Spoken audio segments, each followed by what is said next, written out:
Welcome to the discussion of Part 4, Chapter 3. In this chapter, it starts out with Pyotr Petrovich Luzhin trying to comprehend what just happened. He cannot believe that Dounia has called off the engagement.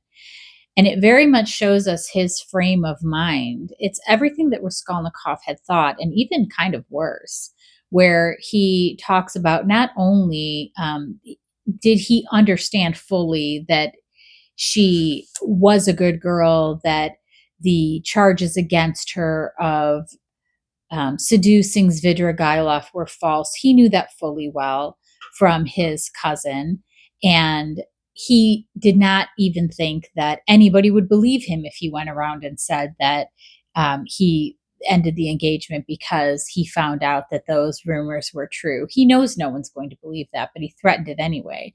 And the reason why he did that is because he understands. He thinks he's so conceited. It gives us a real window into his soul of just how conceited. It even talks about how he stands and looks at himself in the mirror and is just in awe of, how great he is and so proud of that he made all this money and he's moving up in his career, and he understands just how helpful a well-educated, virtuous, beautiful young wife will be to him. This will be so impressive to other people that if he can, pull a woman like this to his side, that there really must be something about him, and they're going to be very impressed with her, and she's going to help elevate him in society. She's going to make him look better than he is. He totally understands.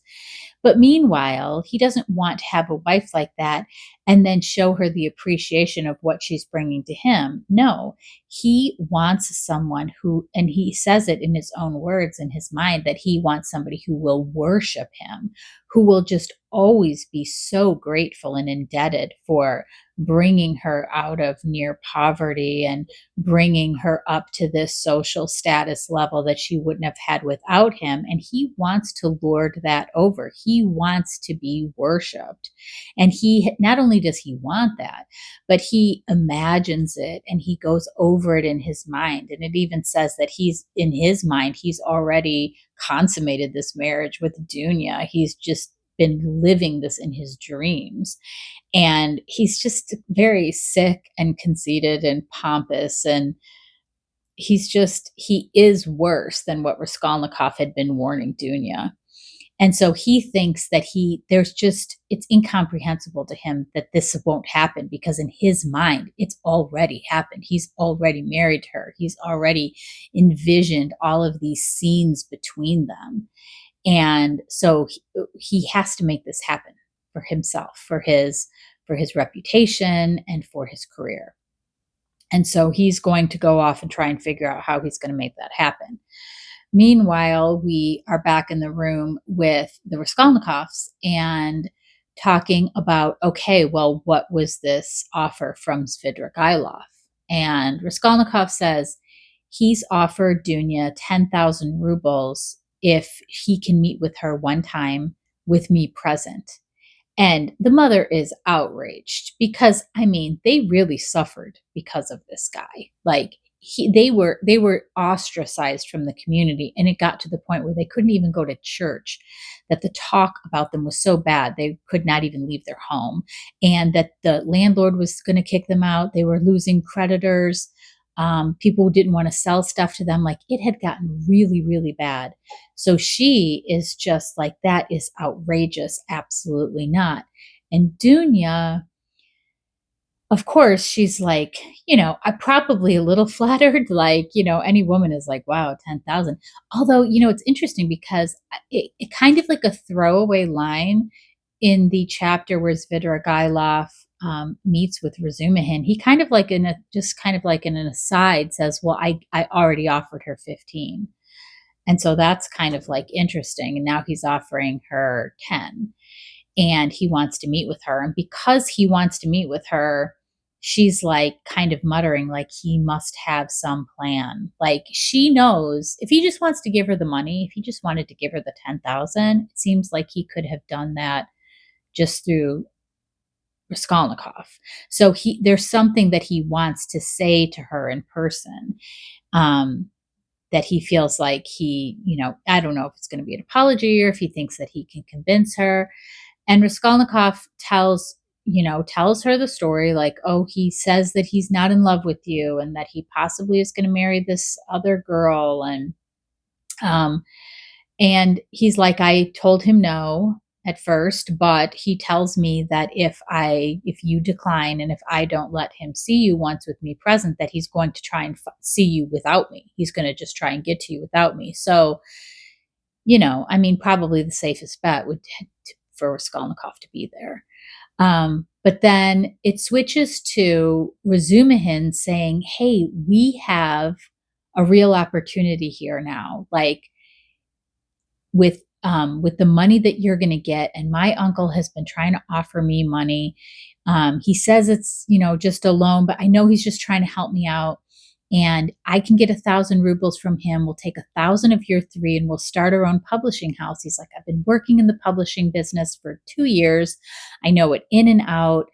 I know there's all sorts of books that should be translated but aren't because the publishers don't know what they're doing. And if we make those books, if we translate those books, we'll be sure to make money back.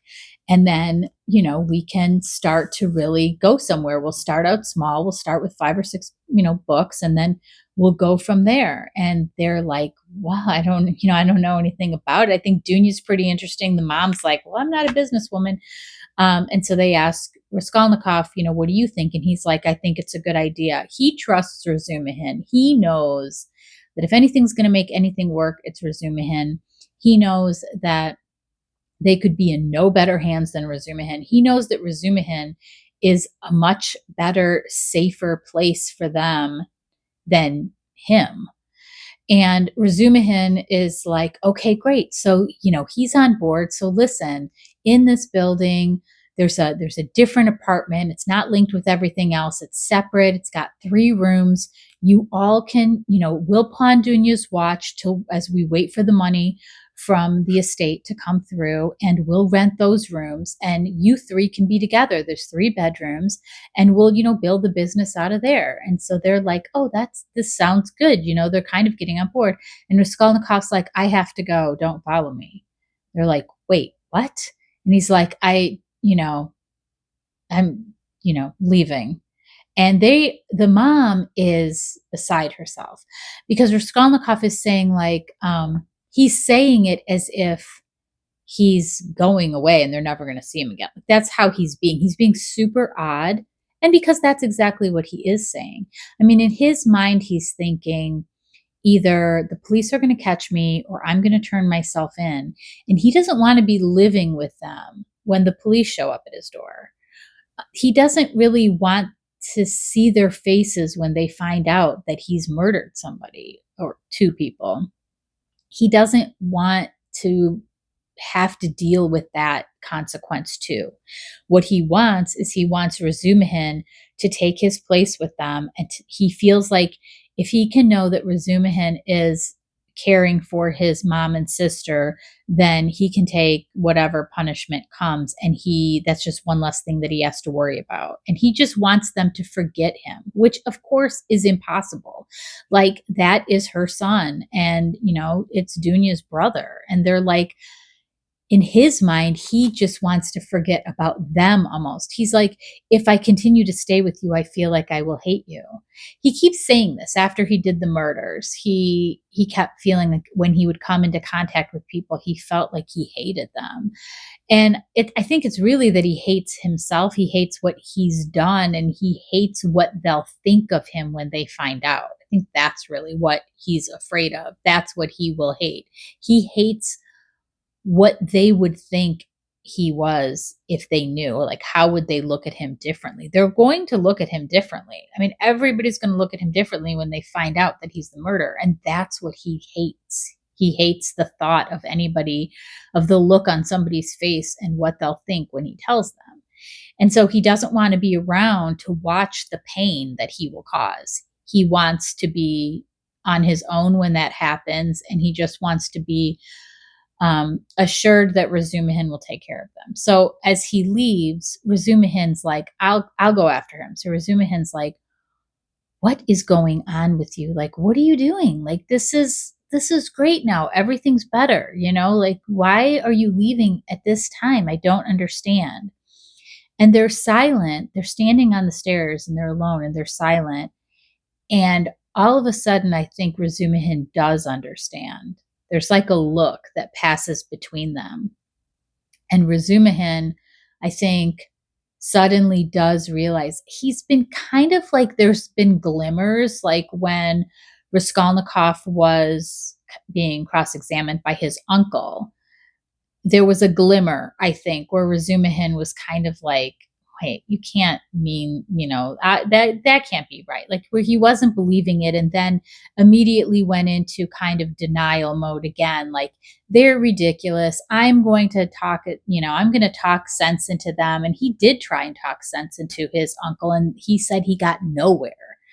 And that the uncle was unmoved and still believing that it was Raskolnikov. And now this odd departure and the odd way that Raskolnikov is behaving and saying, don't look for me, don't follow me, don't try to find me, maybe I'll come to you, I don't know, just forget about me. And he's been weird and odd this whole time, but Razumihin makes excuses for him. But at this point, I think Raskolnikov wants Razumihin to understand that he's not just like, hey, look after them while I'm taking a nap. It means like, I need you to be, you to take my place. I need you to be their son, their brother. Like, you need to take the place of me. And Razumihin finally starts to understand, or starts to actually not be in denial, and is starting to let it seep in that what he has been in denial about and thought impossible is actually a possibility. And so it says, suddenly Razumihin started. Something strange, as it were, passed between them. Some idea, some hint, as it were, slipped. Something awful, hideous, and suddenly understood on both sides, and Razumihin turned pale. Do you understand now? Said Raskolnikov. Go back to them, he said suddenly, and turning quickly, he went out of the house. And it says, in fact, from that evening, Razumihin took his place with them as son and a brother. So he understood the assignment. So that is where we leave it. We don't know what's going to happen next, but we will find out. So stick with me. Meet me in part 4, chapter 5.